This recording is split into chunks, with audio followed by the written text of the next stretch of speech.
Iran ಮತ್ತು Israel ನಡುವಿನ ಯುದ್ಧ ಏನಿದೆ ಅದು ನಿಜಕ್ಕೂ ಕೂಡ ದೊಡ್ಡ ಮಟ್ಟದಲ್ಲಿದೆ. ಈ ವಿಚಾರವಾಗಿ ವಿಮಾನಗಳ ಹಾರಾಟ ಕೂಡ ರದ್ದಾಗಿತ್ತು. ದುಬೈ ವಿಮಾನ ನಿಲ್ದಾಣದ ಮೇಲೆ ಕೂಡ ಇರಾನ್ ದಾಳಿಯನ್ನು ನಡೆಸಿದೆ. ಇರಾನ್ ವಾಯು ಮಾರ್ಗದಲ್ಲಿ ವಿಮಾನ ಹಾರಾಟ ಎಲ್ಲವೂ ಕೂಡ ನಿಷೇಧ ಆಗಿದೆ. ಈ ಯುದ್ಧದಿಂದ ಏನಾಗ್ತಾ ಇದೆ ಅಂತಂದರೆ ನಿಜಕ್ಕೂ ಕೂಡ ಬೇರೆ ದೇಶಗಳಿಗೂ ಕೂಡ ಭಯ ಬರ್ತಾ ಇದೆ. ದುಬೈ ವಿಮಾನ ನಿಲ್ದಾಣದ ಮೇಲೆ ಇರಾನ್ ದಾಳಿಯನ್ನು ನಡೆಸಿದೆ. ಇರಾನ್ ವಾಯು ಮಾರ್ಗದಲ್ಲಿ ವಿಮಾನ ಹಾರಾಟ ಎಲ್ಲವೂ ಕೂಡ ನಿಷೇಧ ಆಗಿರುವಂಥದ್ದು. ಮಂಗಳೂರು ಏರ್ಪೋರ್ಟ್ನಿಂದ ವಿಮಾನ ಹಾರಾಟ ಹಠಾತ್ ರದ್ದಾಗಿದೆ. ಏರ್ ಇಂಡಿಯಾ, ಇಂಡಿಗೋ ವಿಮಾನಗಳ ಹಾರಾಟ ಕೂಡ ರದ್ದಾಗಿರುವಂಥದ್ದು. ದುಬೈಗೆ ತೆರಳುವಂತಹ ವಿಮಾನಗಳ ಹಾರಾಟ ಎಲ್ಲವೂ ಕೂಡ ಸ್ಥಗಿತ ಆಗಿದೆ.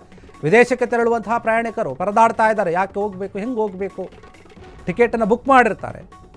ಹೆಚ್ಚಿನ ವಿವರಕ್ಕೆ ಸಂಸ್ಥೆಗಳ ವೆಬ್ಸೈಟನ್ನು ಸಂಪರ್ಕಿಸೋಕೆ ಸೂಚನೆಯನ್ನು ಕೊಟ್ಟಿದ್ದಾರೆ. ಯಾಕಂದರೆ ಈ ಸಮಯದಲ್ಲಿ ಬೇರೆ ದೇಶಗಳಿಗೆ ವಿಮಾನ ಹಾರಾಟವನ್ನು ಮಾಡೋದು ಕೂಡ ಒಂದು ಸವಾಲು ಮತ್ತು ಅದು ಅಪಾಯ ಕೂಡ ಹೌದು. ಯಾಕಂದರೆ ಯಾವ ಸಮಯದಲ್ಲಿ ಏನು ಬೇಕಾದರೂ ಕೂಡ ಆಗ್ಬೋದು.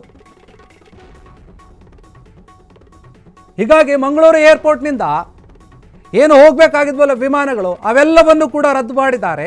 ಇದ್ರ ಬಗ್ಗೆ ನಿಮಗೆ ಸಾಕಷ್ಟು ಮಾಹಿತಿ ಬೇಕಂದರೆ ಅಥವಾ ಮುಂದೆ ನೆಕ್ಸ್ಟ್ ಯಾವ ಫ್ಲೈಟ್ಗೆ ನಿಮ್ಮ ಟಿಕೆಟ್ ಇದೆ ಅಥವಾ ಕ್ಯಾನ್ಸಲ್ ಆದರೆ ಅದನ್ನು ವಾಪಸ್ ಏನಾದರೂ ದುಡ್ಡು ಕೊಡ್ತಾರಾ, ಇದ್ರ ಬಗ್ಗೆ ಏನಾದರೂ ಯೋಚನೆ ಇದ್ದರೆ ನೀವು ಆ ಸಂಸ್ಥೆಗಳಿಗೆ ಸಂಬಂಧಪಟ್ಟಂತಹ ವೆಬ್ಸೈಟಲ್ಲಿ ಹೋಗಿ ಮಾಹಿತಿಯನ್ನು ತಗೋಬೋದು. ಅವರು ಹೇಳ್ತಾರೆ ನೆಕ್ಸ್ಟ್ ಫ್ಲೈಟ್ ಯಾವಾಗಿರುತ್ತೆ, ಎಷ್ಟು ದಿನಗಳ ನಂತರ ಇರುತ್ತೆ, ಒಂದು ವೇಳೆ ರೀಫಂಡ್ ಮಾಡೋದಾದರೆ ಯಾವಾಗ ಮಾಡ್ತಾರೆ, ಎಷ್ಟು ಪರ್ಸೆಂಟೇಜ್ ಕಟ್ ಆಗುತ್ತೆ, ಇದೆಲ್ಲವೂ ಕೂಡ ಇರುತ್ತೆ ಕೆಲವೊಂದು ನಿಯಮ.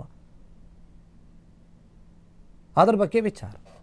ಇರಾನ್ ಮತ್ತು ಇಸ್ರೇಲ್ ನಡುವಿನ ಯುದ್ಧ ಭಾರತದ ವಿಮಾನಯಾನದ ಮೇಲೆಯೂ ಕೂಡ ಎಫೆಕ್ಟ್ ಆಗ್ತಾ ಇದೆ.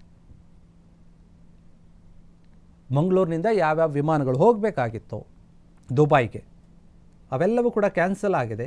ಈಗ ಬಂದಂಥವ್ರು ಏನು ಮಾಡ್ತಾ ಇದ್ದಾರೆ, ಪರದಾಡ್ತಾರೆ, ಏನು ಮಾಡೋದು, ನಾವು ಕ್ಯಾನ್ಸಲ್ ಆಗಿಬಿಡ್ತಲ್ಲ ಈ ರೀತಿ. ಹಿಂದೆ ಕೂಡ ಹಠಾತ್ತಾಗಿ ಸಾಕಷ್ಟು ವಿಮಾನಗಳು ರದ್ದಾಗಿತ್ತು ಬೇರೆ ಕಾರಣದಿಂದಾಗಿ, ಇಂಡಿಗೋ.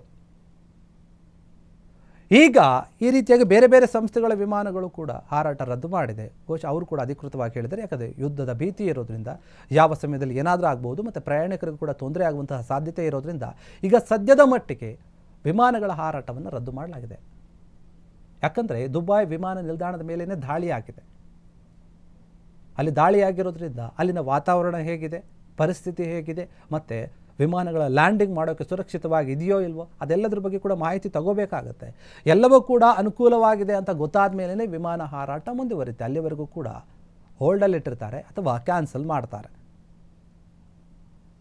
ಇರಾನ್ ವಾಯು ಮಾರ್ಗ ಏನಿದೆ ಆ ಮೂಲಕ ಹೋಗುವಂತಹ ಎಲ್ಲ ವಿಮಾನಗಳ ಹಾರಾಟವನ್ನು ನಿಷೇಧ ಮಾಡಿದೆ ಭಾರತದಲ್ಲಿ. ಮುಖ್ಯವಾಗಿ ಮಂಗಳೂರು ಏರ್ಪೋರ್ಟಿಂದ ಯಾವ್ಯಾವ ಹೋಗ್ತಾ ಇದ್ವಲ್ಲ ಆ ವಿಮಾನಗಳ ಹಾರಾಟ ಕ್ಯಾನ್ಸಲ್ ಆಗಿದೆ. ಯಾರ್ಯಾರು ಹೋಗ್ಬೇಕು ಅಂದ್ಕೊಂಡಿದ್ರು, ಯಾರ್ಯಾರು ಈಗಾಗಲೇ ವಿಮಾನ ನಿಲ್ದಾಣಕ್ಕೆ ಬಂದು ಮಂಗಳೂರಿನಲ್ಲಿ ತಲುಪಿ ಹೋಗ್ಬೇಕಂತ ಕಾಯ್ತಾ ಇದ್ದಾರೋ ಅವರಿಗೆ ಕಷ್ಟ ಆಗ್ತಾ ಇದೆ. ಏನು ಮಾಡೋದು ಅಂತ, ಮುಂದಿನ ದಾರಿ ಯಾವ ರೀತಿಯಾಗಿ ನೋಡ್ಕೊಳ್ಬೇಕು, ಆಮೇಲೆ ಅಥವಾ ಎಷ್ಟು ದಿನದ ನಂತರ ಇದು ಮತ್ತೆ ಆರಂಭ ಆಗುತ್ತೆ ಅದ್ರ ಬಗ್ಗೆ ಮಾಹಿತಿ ತಗೋಬೇಕಾಗುತ್ತೆ. ಅಲ್ಲಿ ಅವ್ರು ಕೊಡ್ತಾರೆ. ಮತ್ತು ಇಲ್ಲ ಅಂತಂದರೆ ಇನ್ನೂ ಹೆಚ್ಚಿನ ಮಾಹಿತಿ ಬೇಕು ಅಂತಂದರೆ ಬೇರೆ ಬೇರೆ ದೇಶಕ್ಕೆ ಹೋಗೋರು ಏನಿದ್ದಾರೆ ಅವರು ಯಾವ ವಿಮಾನ ನಿಲ್ದಾಣ ಅನ್ನೋದಕ್ಕಿಂತ ಯಾವ ಸಂಸ್ಥೆಗಳಲ್ಲಿ ಟಿಕೆಟನ್ನು ಬುಕ್ ಮಾಡಿದ್ದಾರೆ ನೀವು ಅವ್ರ ಹತ್ರ ಹೋಗಿ ಅವ್ರವ್ರಿಗೆ ಸಂಬಂಧಪಟ್ಟವರಲ್ಲಿ ಏರ್ಪೋರ್ಟಲ್ಲೂ ಇರ್ತಾರೆ. ಇಲ್ಲ ಅಂತಂದರೆ ನಾವು ವೆಬ್ಸೈಟಲ್ಲಿ ಹೋಗಿ ಕೂಡ ನಮಗೆ ಏನೇನು ಬೇಕು ಡೀಟೇಲ್ಸನ್ನು ತೊಗೋಬೋದು. ಅದ್ರ ಪ್ರಕಾರ ಹೋಗಬೇಕಾಗುತ್ತೆ. ನೆಕ್ಸ್ಟ್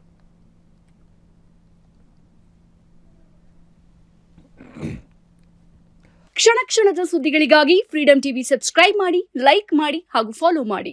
ಹೊಸ ಸುದ್ದಿಗಳ ನೋಟಿಫಿಕೇಶನ್ಗಾಗಿ ಬೆಲ್ ಐಕಾನ್ ಮೇಲೆ ಕ್ಲಿಕ್ ಮಾಡಿ.